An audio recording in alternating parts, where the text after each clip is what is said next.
Welcome.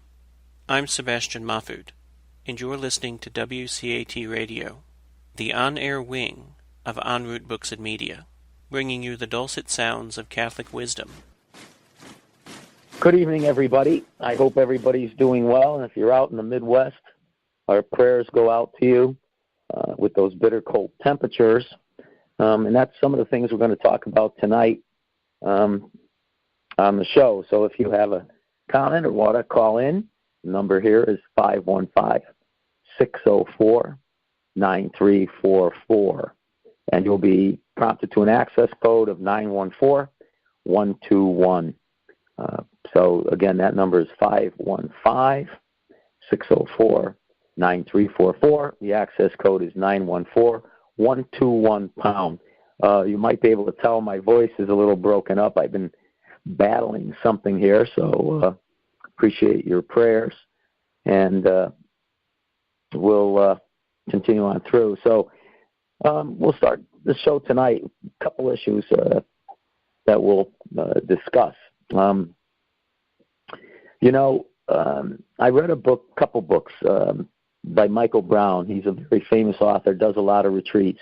He wrote a book called The Prayer Warrior, which is his conversion story, and into several books like end time books and things like that. So you can check out. He's got a website, Spirit Daily, and you can get the books there, or Amazon, or EWTN has some of his books. One of the books I read, and this was quite a while ago, was Sent to Earth, and it's about weather.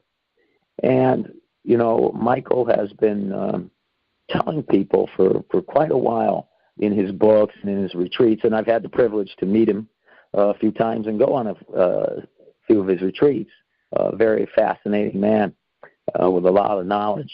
Used to be a journalist for a major newspaper in New York for his conversion. But anyway, in his books and in his retreats, he's been telling people for quite a while, almost maybe 30 years, that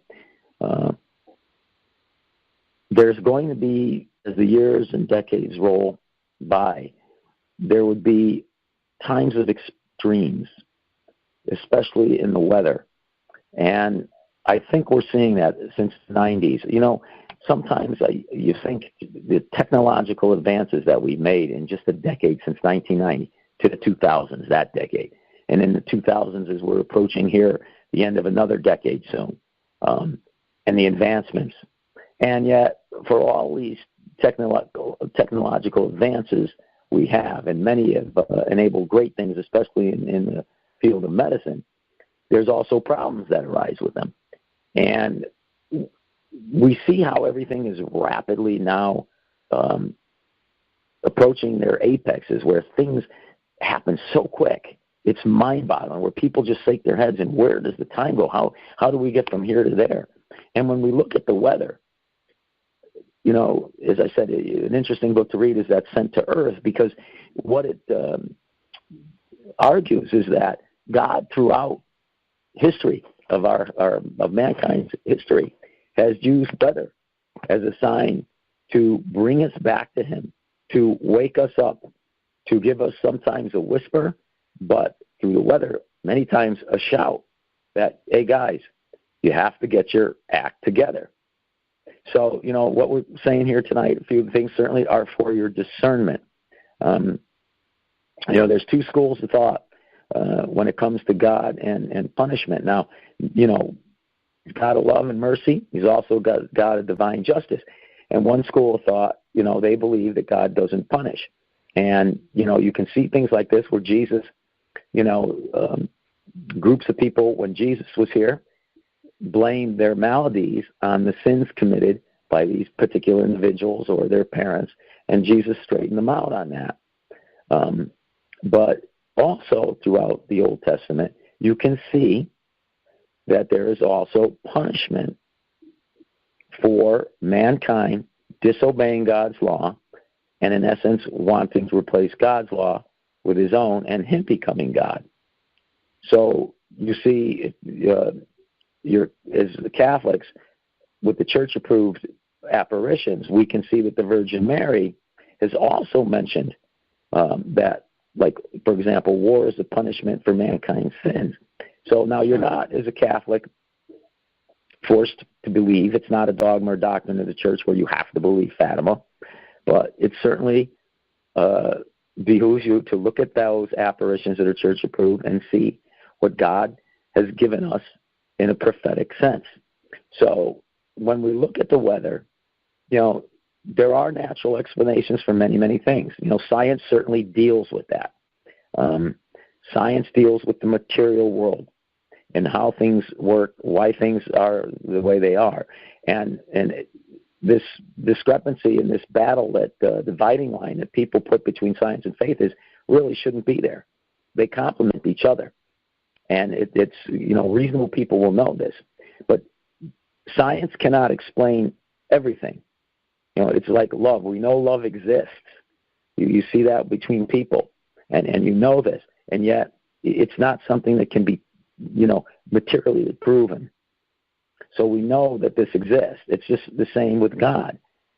Science is not going to disprove or prove God. It's way beyond that. It's way out of their job spec, so to say. So God can use, he's created universal laws here in nature.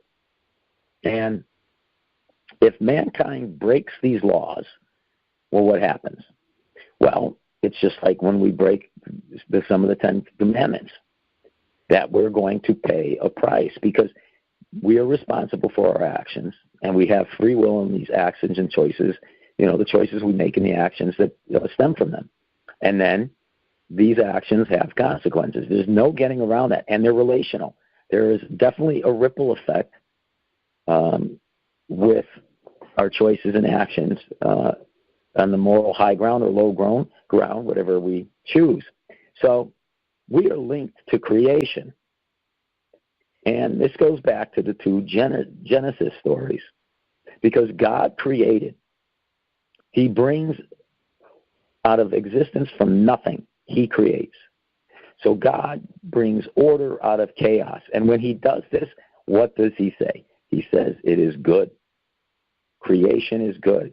And man is the apex of God's creation. And of all God's creatures, which he loves, including this creation that he created, we are the only creatures that are created in his image. So we've got to take that seriously, because Adam failed on 2 counts in the Genesis stories. One was he didn't protect Eve from the serpent. He himself, when Eve ate of the forbidden fruit, tempted Adam into it, and the blame game started right off the bat. So we see that's part of it. And then he failed to protect God's creation, the garden itself, because he was supposed to be the steward. And he failed, because he was going to let that come into collapse and ruin. And then the creatures also are caught up in that original sin, including the creation. So we also are supposed to be stewards of God's creation. And what that means is that we are supposed to be fair and just in what God has given us, to protect it and make sure that the resources that he's given us to survive are available to all, not just hoarded by a few, so the few can profit and many do without. That is absolutely not the way it was supposed to be. Because when you look at the environment and see that this connection, and one of the things that has happened to us in modern man and these technological advances, which have made, we seek comfortability right now in our societies. We seek to alleviate suffering, and those aren't bad things. Those are not bad things, right? One of the reasons we try to live a moral life is to lessen human suffering. But it also means that we are not supposed to think that we're God and create a paradise, a utopia here on earth, and in essence, have everlasting life here. So we need to realize that we are all connected as other generations past were prior to the Industrial Revolution, because they knew the signs of the time. They were in tune to the rhythms of nature, to the migrations of animals, to the changings of the seasons, to farming practices that would allow them to continue to reuse the soil. So they were closer. Certainly, this was true of our own Native American population here in America. It was true in the European population of the Middle Ages. Everything was connected, and everything was connected to the Creator.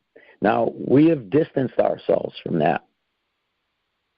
We have severed ourselves from that for all intents and purposes. It's almost as if we acknowledge the environment, but it's something out there, not something that we're part of, not something that we're cogent of, not something that we need to realize our place and our stewardship of. Now, I want to make one thing here clear, because I don't want to get into a political debate about climate change, global warming, whatever you want to call it. But whether we like it or not, we are tied to the environment. And that means what we do does affect the environment. And man, like it or not, has the greatest cause and effect on the environment. Now, why do we say this? Well, we look at let's take the endangered animals, for instance. Let's look at some of the elephants, the rhinoceroses, the hedgehog in England. These animals, in a decade, have decreased the percentage of numbers, which is staggering. Staggering. I'm not talking 10 or 30%, but in some cases, I believe the elephants are 60. That hedgehog, I believe, is up to 90. These are high percentage, which means they're nearing extinction. And once they're extinct, they're not coming back. And these grand designs to take DNA and try and play God again and create something that we've destroyed is ridiculous. Now, why so much? There are many factors involved when you look at species extinction. But one of the critical ones, let's just take a look at the elephants and rhinoceroses right now, is habitat loss and poaching. And you can throw the Siberian tigers in there too, because there's not many of those left. I believe, I could be wrong on this, there's like 4,000, maybe a little under worldwide. That's pretty scary.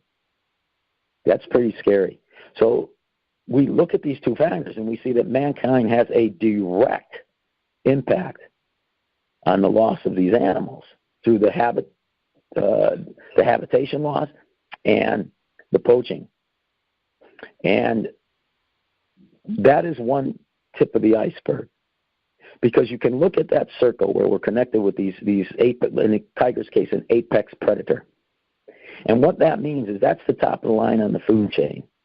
And when these are removed, there are ramifications. And I'll give you an example, because this happened back in the 70s. Out in the West, coyotes were preying on the sheep. And the ranchers out there were losing quite a bit of sheep. So they came up with the idea that what they would do is try to unleash a plan. They put a bounty on the coyotes, and they would exterminate them. And that would solve that problem. The ranchers would be happy. The politicians would be happy. The people that would, get the farm products would be happy. But what happened was they depleted many of the coyotes, but they didn't exterminate them. And a funny thing happened. These animals got very adaptable at how to survive. And over a period of time, as it turned out, they actually increased their population. But what happened in the interim? The first impact was felt when most of the coyotes were taken out. Because what happened was you had rodents that were normally controlled by the coyotes that now flourished. And they started ruining the crops of the farmers. Not so much the sheep now, but the plants and the vegetables. And then with the rodents came insect vermin. And that started to cause a problem with diseases and illnesses. And in the long story short, the program failed, and the United States government realized, it would have been cheaper to have a fund for the loss of the sheep and pay the ranchers that loss in dollars and cents. So here we see a direct impact that affected so much. You see that in lakes and streams in the state where I live in, where undesirable species that the people wanted out of the lakes, they put in and introduced what they call an invasive predator, one that naturally didn't belong here. And what happened is, they did the job, but they also started taking over things. And then we have a problem here in the lakes because now we've got all kinds of stuff like rockweed, zebra mussels, bladderwort, milfoil coming into areas in the ponds, choking them off where they never were before. So it's a serious, serious problem. These are some of the factors in why we say everything's connected on this circle. If you remember that movie, The Lion King, and that famous Elton John song, The Circle of Life, that's very true in a way, because we all are connected to God's creation. So if we goof something up on the B level, we're somewhere down on the Z level, we're going to find some problems. And it's very, very, very difficult to manage this type of environmental thinking, because it's difficult at best. And people try their best and come up with programs, but we fall short many times. So, again, I want to mention, I don't want to get into the politics of this, whether it's man-made or not. Again, I just want to leave you with the thought that man is the biggest influence on the environment. So whether you believe that the climate change is man-made, or whether you believe it's just a natural, and that can happen. Natural cycles, certainly throughout history, we're going to talk about a little bit, have happened before in the Middle Ages. And, whether you agree or not agree on what is the cause, it's probably combinations of everything.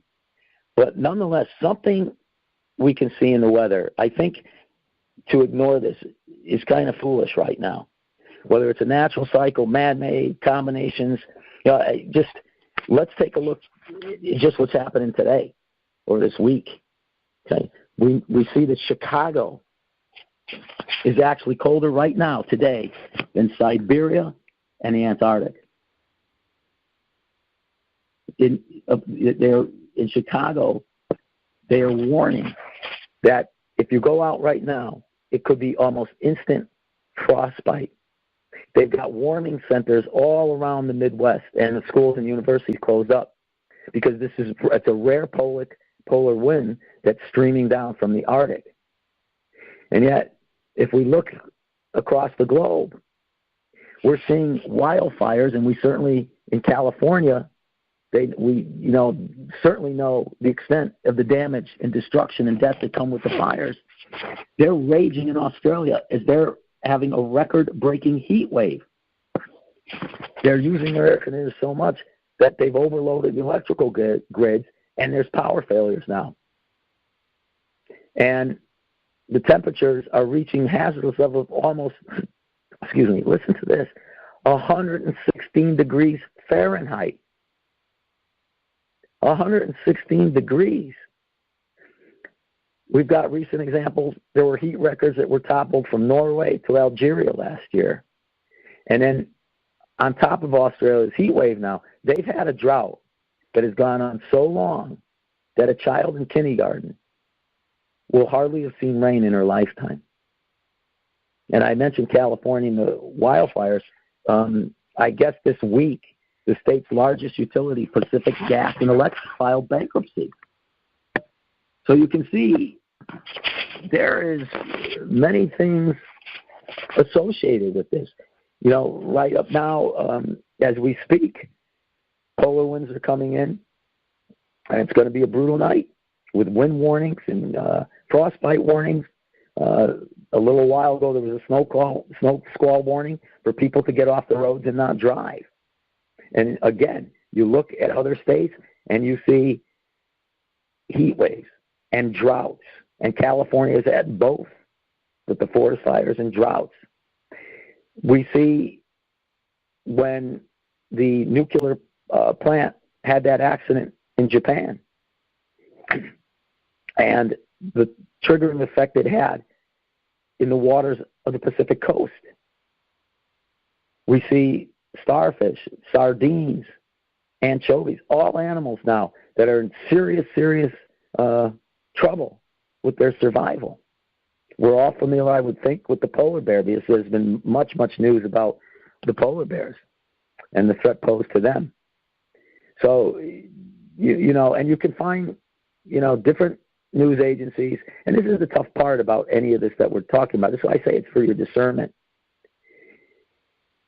You can find, if you find one study that says this is happening in the weather, you'll find another that says, no, this is the reason. So it's very difficult to, first of all, get all this information, assimilate it, and then discern it. So you need to pray about that, because many times God does use his creation to get our attention.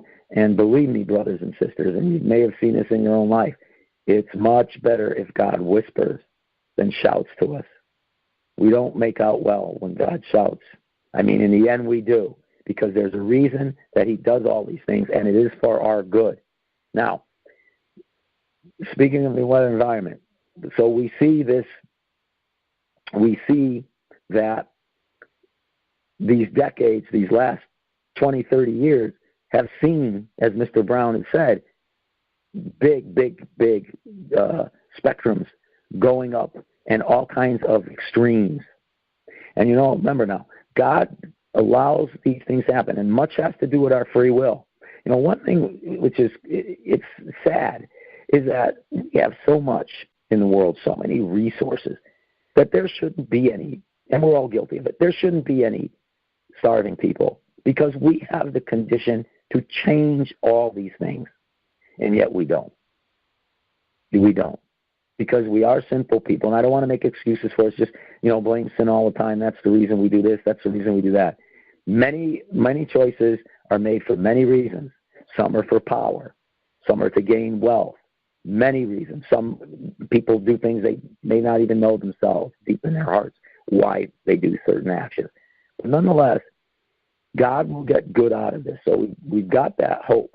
Now, we were talking about the weather extremes, but I also want to now go on to the social and political extremes we're seeing. Because within the last 10 years, and you can argue this within the last 2, you have seen such diametrically opposed politics. It should be a warning bell to us all. It should be a warning bell to us all. And, you know, I wanted to use that term because another interesting thing that happened and was November 11th, just to jump back to the weather here for a minute, because I don't want to forget this. There was an inexplicable phenomenon that scientific instruments picked up seismic waves more than 10,000 miles away, and no one on this planet felt them. Now, the scientists know it was not an earthquake because the waves did not parallel what normally happens with an earthquake. And to be quite frank, they're admitting they don't know what it is. They've thrown out some theories like meteorites, submarine volcano, possibly a nuclear test. Bottom line is they don't know. Now, I use that term bell because the waves, and this is an interesting part, they caused our planet to ring like a bell for more than 20 minutes as everything happened. And again, not a single human being on this planet felt it. So, very interesting times. But that political field, we need to pay attention to what's happening here. This, in the end result, is all a spiritual battle. That's why I say you have to look at what we're saying tonight on the show with discernment and pray for that gift. And, you know, discernment is where you're going to look at these facts, you're going to pray, and you're going to pay attention to what God's saying, but you're also not going to let relativism get in the way. You've got to avoid that, because that's when we can lose our discernment. So when you look at these things, when we say a spiritual battle, we know that God is a God of unity. He wants love, he wants peace, and he wants justice. That was one of the things he kept on when he was correcting the Jewish nation when they broke away from him.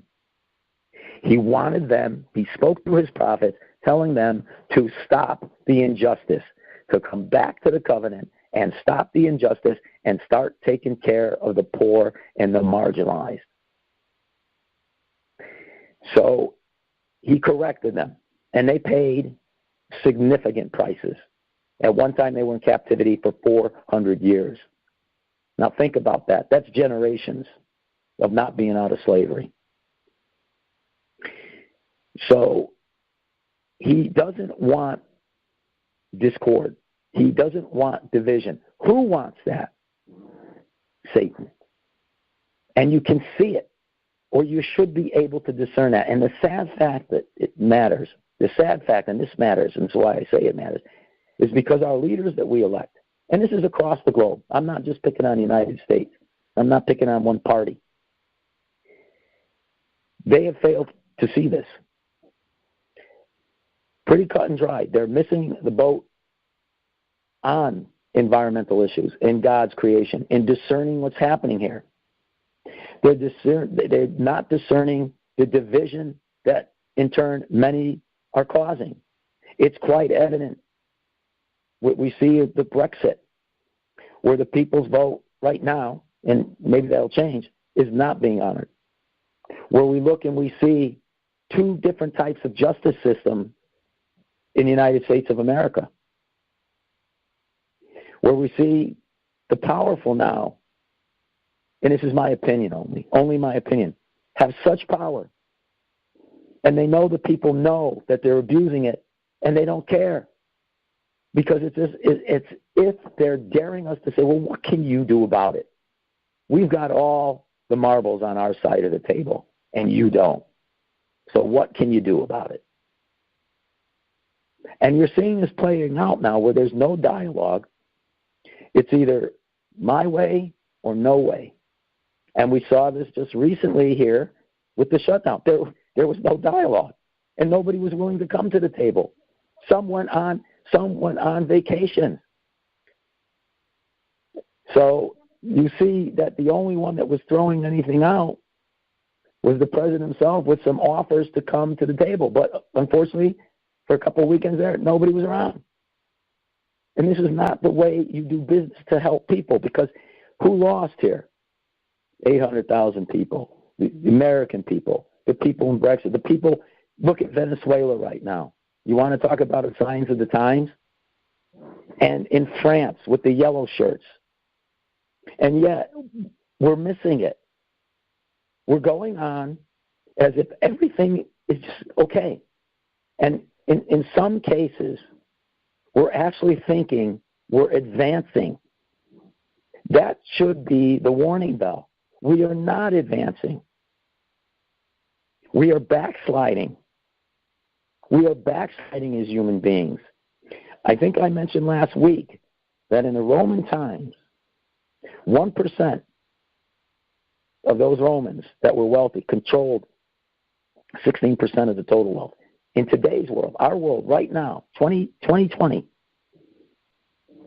1% of the wealthy control 40% of the wealth. That means that there's not a lot to go around to divvy up for everybody else.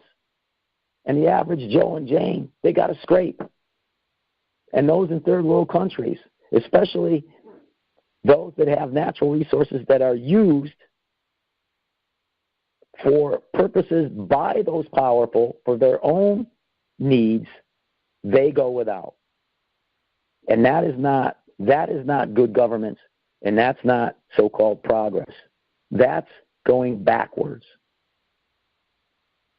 And we fail to see this because we continually put the same people in.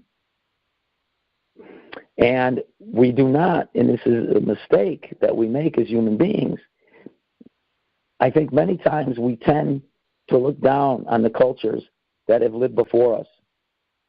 They weren't as educated, weren't as enlightened, weren't as technologically advanced. And yet, they did some incredible things that we built on their foundation. And they fell. They fell. And we don't think in our hubris that can happen here. I mean, we've seen, and this is what I mean by the historic part, we've seen through history what two types of systems that have been involved with socialism and communism have caused in human destruction and grief. And yet, in our hubris as Americans, we now have people that believe because we're Americans, I guess, we can make that system work. See, we're missing the original sin part about that. That there's always someone or something, some organization made up of human beings that want more, that want it all. And will stop at nothing to get that. So, again, all for your discernment. But I want to talk about something, why I say we're regressing. I would guess most of you are familiar with what happened in New York on the anniversary day of Roe versus Wade in 1973, where Governor Cuomo signed the most pro-abortion bill you can have. Right up until the 9th month, you can now kill the child, and that even if the mother's not just if the mother's life is in danger. Remember the old, we're going to make it legal and rare and safe? Well, that's not true. Because it's when you sign a bill like that, and not just for the mother's life, but now even if her health is in danger, they can abort the baby. Also, in addition to that it's just not licensed healthcare providers like doctors that have to do this. People now can do this. You don't have to be a doctor. You can perform an abortion in New York. And you know what the frightening thing was, or should be? That there were people, when he announced that signing, and it was no coincidence he did it on that day, they were cheering. They were cheering as if you would at a sport event when your team just scored the go-ahead touchdown. Cheering the murder of children. Do you know that when you have the pain bill, which other countries have acknowledged that when they will not have abortions when that baby can feel pain, that's when it can't happen. Do you know, up to 20 weeks, do you know that China, North Korea, and Vietnam are 3 of the 4 countries that ignore that? Now let's look at that. Let's look at that. They allow abortion past that. Do you understand that China, North Korea, and Vietnam are some of the worst offenders of human rights in the world? And sadly to say now, there's a 4th country. And you guessed it, I guess. It's us, the United States. Can you believe it? And then, Governor Cuomo has the nerve to come out and come down on the Catholic Church and shrug it off when they said, "What are you doing?" When Cardinal Dolan wrote his editorial, he doesn't care. His answer, "I don't govern for the Catholic Church." And yet he professes that he agrees with Pope Francis on some things. And he exclaims that he is Catholic. Yet he goes against the Church's teachings. And you know what's bad about this? Is that now a governor in Rhode Island is considering the same thing. West Virginia, the same thing. And Vermont now, the same thing. Connecticut also has said that they are going to make abortion even more accessible than it is in Connecticut. And you know, it's because, whether you like him or not, President Trump is a pro-life president and is fighting hard to save babies. And they're terrified, the pro-abortion people, that he is going to get judges that are going to possibly overturn Roe versus Wade. And this is why the states are turning up the heat, because even if that happened, even if Roe versus Wade was overturned, the states still have the right to do this. So they feel emboldened. But the issue here, and this is the crux of this whole thing, it's a tragedy what's going to happen there in New York. It's a tragedy, or any other state that follows that. See, that's the danger of sin. That's what we were just talking about moments ago. That it is relational. It has a ripple effect. And our choices and actions have consequences. And in this consequence, it's the murder of babies. It's time to end the semantics with words and call these things what they are, an intrinsic evil, because they are. They are. And you know, this is why I want to talk about accountability here, because whether we begin the show with the environment and the weather exchange, we talked about some of the things happening. We talked about God giving signs of the time for people to read so we can take action and come back to him, because he is inevitably the answer to our problems, period. He has our best interests at his heart, and it doesn't get any better than that. But the accountability that we're going to talk about now for a couple minutes, when we see this egregious behavior, and I mentioned that it seems that the powerful almost dare the people that they rule over. And it may sound like a harsh word, that word rule, but we're seeing this because, you know, you've heard it so many times. You can't legislate morality, and yet what do they do? At least in this country, they absolutely try to do that in a negative way. And I'll mention that with the abortion or the homosexual marriage or things that don't agree with people that are Christian and believe in the teachings of Jesus Christ. And they will try to legislate it, all right? That you will pay the price if you will go against them. So when you hear that you can't do that, well, that's exactly what they're trying to do. That's one of the reasons, and it is, again, a personal opinion, why I believe they fear President Trump with these certain pro-abortion agendas, because he's going to change the playing field. Because if he gets conservative judges in there, you may see some huge changes. You see some huge changes. And the accountability, it seems now, whether, again, it's the environment or Governor Cuomo or whether this governor in Rhode Island is going to enact this or other states, there's no accountability for their actions. You know, we'll go over a few examples for food for thought.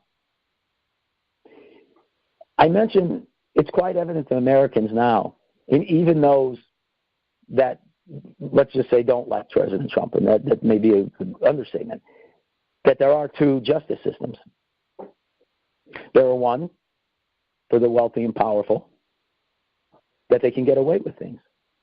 And I know that certain outlets spin things. Again, just like with the climate stuff, you can find a different story in a different avenue, depending on what you're looking for. But what I saw early on in President Trump's first year was, and it's coming out now, a certain group of officials in a law enforcement agency that basically didn't agree with the voters, whether you liked it or not, that he was elected, and tried to take him out. You saw attacks on Brett Kavanaugh that were beyond the pale, including his family. No accountability by the media for the many false stories that they implanted. None. They continue to do the same thing as we speak. Create stories. Just a couple of weeks ago, there was the BuzzFeed story with Cohen and the Mueller investigation, where the Mueller investigation had to actually come out and say, hey, wait a minute, that's not true. There were a couple. I mean, what did BuzzFeed do? Not that they're very reliable, but they stood by their guys. It was totally, it wasn't true. But they didn't retract anything. They didn't apologize. They just said, we're standing by our story. And that's the problem.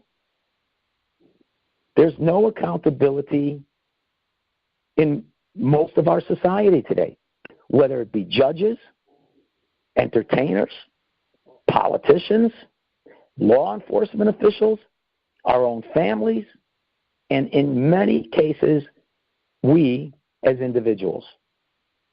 Because we get away with a lot. And we push the envelope. And when we get caught or burned, we're looking for the way out. We are not going to be responsible for those actions. And that has far-reaching effect. Because if you're a parent and your kids see that, you're teaching them truly a false message. And we allow the politicians, which we do, because we continuously vote them in because we're looking out for something, because we want something. And it doesn't just have to be big corporations and lobbyist group that play this game. We do it, especially Catholic voters, on a local level, and in many times the national level too, because we want something. And we put what we know are our principles behind us to get what we seek. And we only kid ourselves if we think there will be no ramification for that. Because the very same people that vote people in over a continued period of time and enact policies that most Americans do not want, they're the first ones to complain when things backfire. So we are responsible for our own actions as the politicians, as the entertainers. And I'm not trying to tear down the people here. I'm not. We're human beings. God loves all his children, you know. He loves us all. But we also use as a crutch that we can't judge bad moral behavior. Notice I said bad moral behavior and not human beings. We cannot judge fellow human beings because we don't know what motivates them to do the things that they do or don't do. We don't have that insight into their hearts as the Lord Jesus Christ does. He is the judge. However, when you see bad moral behavior, when you see egregious acts of destruction heaped upon the most innocent of all human beings, the unborn, by what happened in New York and now may happen in other states, and people cheering the murder of these people, you certainly can speak out against that and have a right to do so. Now, what happens is, remember I mentioned earlier in the show that they will try to curtail that, and you will pay the price. I don't know if you saw this. It was a little quick article. I saw it over the weekend. I don't know how you feel about this. But a professor at Duke University, a woman, had mentioned something to the Chinese students about trying to practice and speak English because they'll probably get a better shot at a job and it'll be easier in this country to get ahead. Long story short there, she had to resign.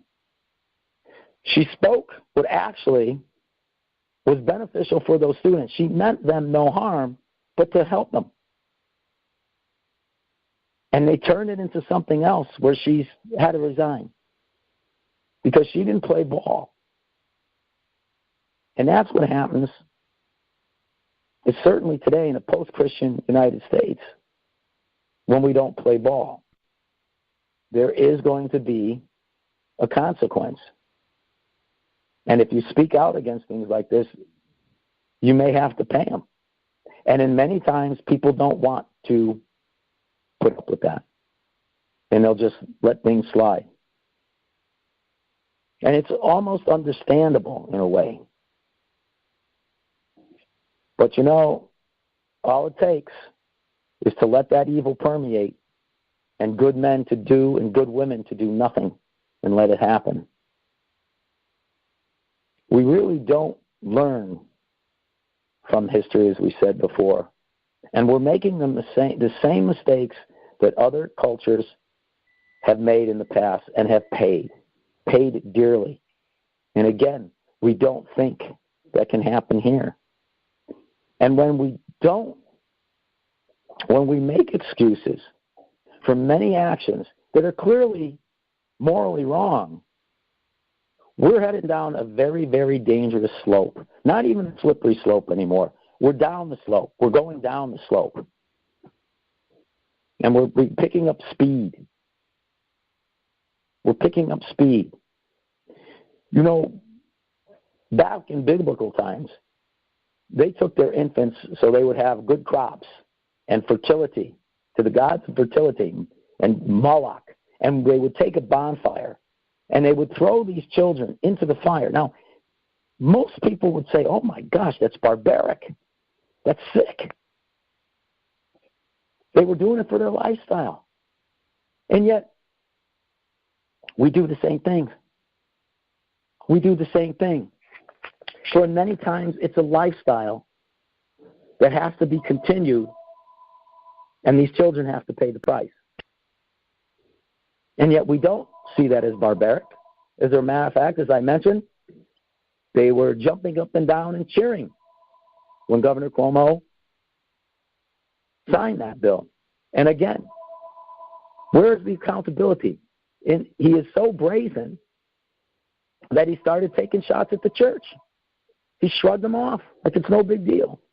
And this is what you allow. When we allow no one to be accountable for these actions, this is what we're going to get. You're going to have more and more egregious acts of immorality upon each other. It is going to happen.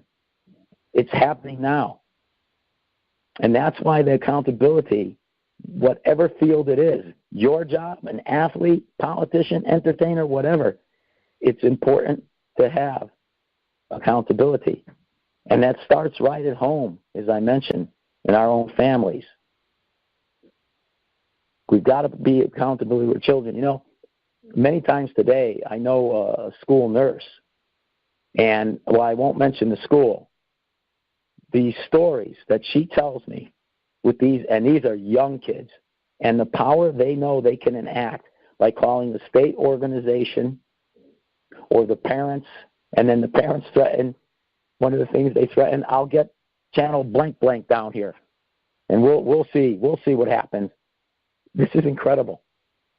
So you strip away the authority and show these kids that they have no accountability for any of their actions because there's a way out if they're so willing to choose.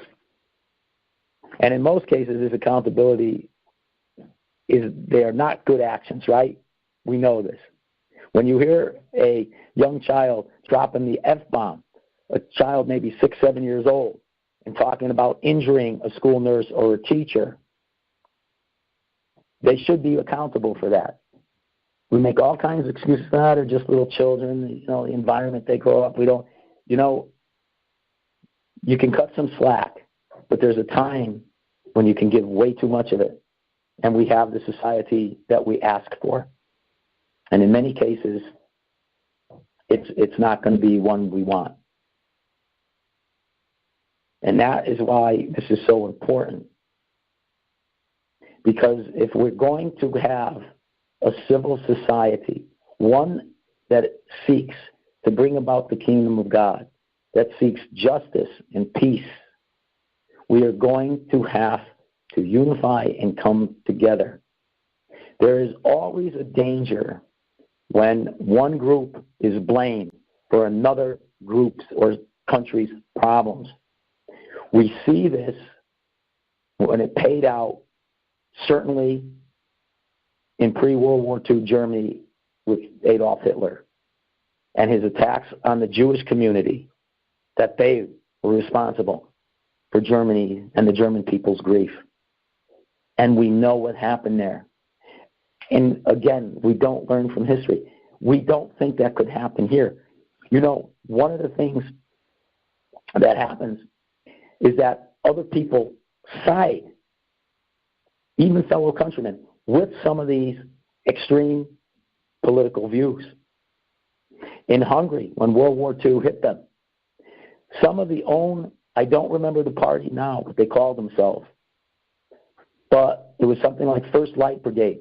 Fellow Hungarians signed up with the Nazis, including one of the big leaders in their politics, and helped the Nazis to ferret out the Jews, their own people, and they killed them themselves. They worked with the Germans in shooting these Jewish men and women and children. So when we say that would never happen here, it can't happen here, we don't learn. We don't learn. Anything can happen because it's a supernatural battle. And we have gotten rid of that notion of sin, that we're building some kind of perfect society where there's not going to be sin. Sin is only what you as an individual may think it to be. Your truth is your truth, right? That's subjectivism, right? Relativism, my morality is mine, yours is yours. Subjectivism, my truth is my truth, your truth is your truth. And then you have, of course, skepticism, which is rampant now. There is no truth. These things break down societies, and they're at every level. You know, I mentioned, like I said, the entertainment, sports, you name it. Look at the universities and the protest and the violence that was done. We look at what happened at the pro-life march with the Native American man and the kids. So much division everywhere across the board, and we're missing that we are all connected to God as human beings and his creatures. And we're missing this. And unless we come back and get to see this, we're going to be in for some severe surprises. And I don't think we're going to like most of it. I mentioned that one of the things in the Old Testament, in Exodus, was that when God opposed Pharaoh, that to put ourselves into the Jewish people at that time and being enslaved, it would seem invincible. Pharaoh and his charioteers and Egypt, how would we ever win our freedom? How would we ever get out of this day in and day out slavery? And yet, God gave them their freedom and liberation. And the message is that no matter how invincible evil looks, God and good will triumph. That is our Christian hope. It's no different. But we as human beings have to turn to him. It's interesting, I think, that Pharaoh, he was beaten. He had it. Let him go. Let him go. Get out of here. He was so distraught that his firstborn son had died. It had beaten him down, but only for a little bit. Because the more he thought, the more his heart hardened. And even though he let Moses and the people go, and he had lost everything, he was going to go after them and exact revenge. And we know what happened. They were destroyed. So he could have changed, but he hardened his heart again and paid the ultimate price. And that's the danger that we run as human beings, is that we may, and we see this through the Old Testament, how many times did God humble the Jewish people? They came back to him and received great graces and blessings, only to stray again. And the same cycle repeat. That's our weakness as human beings. And we continually do this and exhibit this behavior. We're doing it now. And yet, we have the capacity, as I mentioned, to change things for the kingdom of God, for good. And it is so awesome if we only soften our hearts and humble ourselves. It's in Chronicles, 2 Chronicles. If they humble and repent, I will hear their prayer, and I will restore and I will heal them as a nation and their land. And that's the answer. But right now, you don't see a lot of repentance. You don't see a lot that repents in the public square. You don't see it even in many cases personally. And that's where we need to change, especially in the public venue. We really need to soften our hearts and our hubris and humble ourselves to realize that there is God and we are not He. And let Him take over. And that's tricky because it's something, I know I struggle with this, trusting completely in Jesus. It's tough. It's kind of easy when things are going good in your life. But when things are not going so good in our lives, wow, that's the tough part. That's the rubber hitting the road. To trust that in our suffering, in our grief, in our anguish, that God is somehow going to get good out of this. And to trust in that in some way, and we can't fathom it in the way we're suffering and struggling so much with this. That takes a lot of faith. It takes a lot of prayer to get that kind of trust. But it can be done because we have the saints. We know that they can do it. We may have people very close to us that are doing that right now, that are suffering so much, but trusting that God will let this all pay out. And we know that with God, anything is possible. Nothing is impossible for God. He continuously creates. We know this. He didn't just stop. He's continuously creating. And He wants to create in us a new heart that we can change things. And yes, it sure seems if Satan and his minions have the upper hand right now, there is a lot of craziness going on. It seems almost insane that the inmates are running the asylum and that evil is rampant. And how in my little corner of the world, my little corner of my little home, how can I make a difference? And it seems overwhelming. And the easier thing would be to just throw it all aside, escape in my own little world, my own little four-corner box, try the best I can not to let the world come in there, and don't be bothered by any of this. And just put on rose-colored glasses and pretend nothing's happening. And just maybe go to the masses and do my prayers. But you see, even the church is having trouble now. That scandal's reared its head again. And maybe this is a way that God's purifying everything, again, for your discernment. But I want, as we're coming to the close of the show, I want to leave you with a story that you're well familiar with in the Old Testament, with David and Goliath, where that young boy, as the Israelites were cowering in fear of Goliath, the ultimate warrior of the Philistines, who had issued that challenge that not even King Saul, himself a brave warrior, wanted to take. That this young boy knew the answer. It wasn't he